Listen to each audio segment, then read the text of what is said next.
तर आता बऱ्याच वेळा लोकांना काय होतं ना, की काही इंजुरी झाली ना, तर नक्की त्यांना वाटतं, की गादीची झीज वगैरे झाली आहे का? लिगामेंट टेअर समजणं आपल्याला फार गरजेचं आहे. लिगामेंट टेअर म्हणजे काय? आता इथं लिगामेंट टेअर असतात. आता हे लॅटरल लिगामेंट आहे. हे मागचं पीसीएल आणि एसीएल लिगामेंट आहे. मग हा आता पुढचा जो आहे, हा पटेलर लिगामेंट आहे.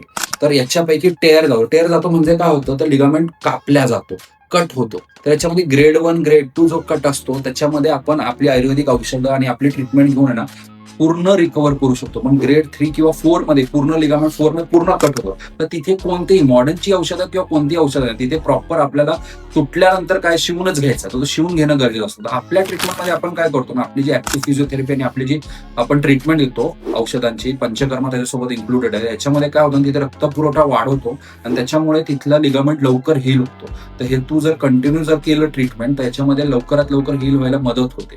तर हे समजणं फार गरजेचं होतं तुला इथे.